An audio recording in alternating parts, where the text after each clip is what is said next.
TV, friji, majengo ya biashara.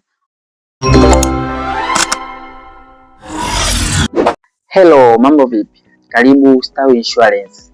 Leo tuzungumzie vitu vinavyoweza kukatiwa bima katika bima ya moto. Katika bima ya moto, vitu vinavyoweza kukatiwa bima ni pamoja na majengo, aidha majengo ya biashara au majengo ya makazi. Lakini pia vile bima ya moto inalinda vitu vyote ambavyo vitakuwa vipo ndani ya hayo majengo, mfano TV, friji, meza, kompyuta, pia mashine mbalimbali katika majengo ya biashara. Sasa unapokuwa na bima ya moto, kuna faida gani ambazo unaweza ukazipata? Zipo faida nyingi, zipo faida mbalimbali ambazo unaweza ukazipata kupitia bima ya moto. Faida hizo kama zifuatazo. Kupitia bima ya moto inakusaidia usipate hasara za kifedha.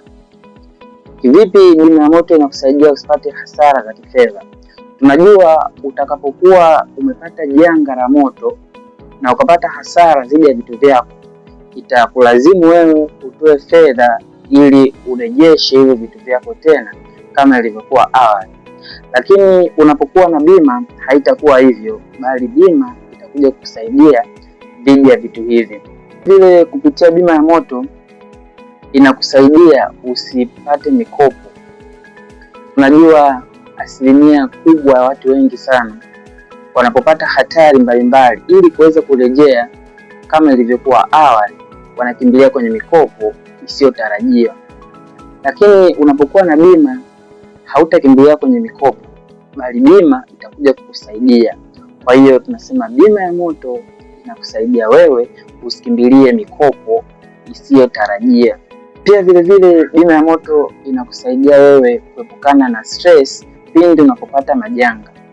Unapopata majanga ya moto, nyumba yako imeungua au vitu vyako vimeharibika, hautakuwa na stress unapokuwa na bima ya moto, kwa sababu una uhakika na unajua bima ya moto itakuja kukusaidia kurejesha kama ulivyokuwa mwanzoni.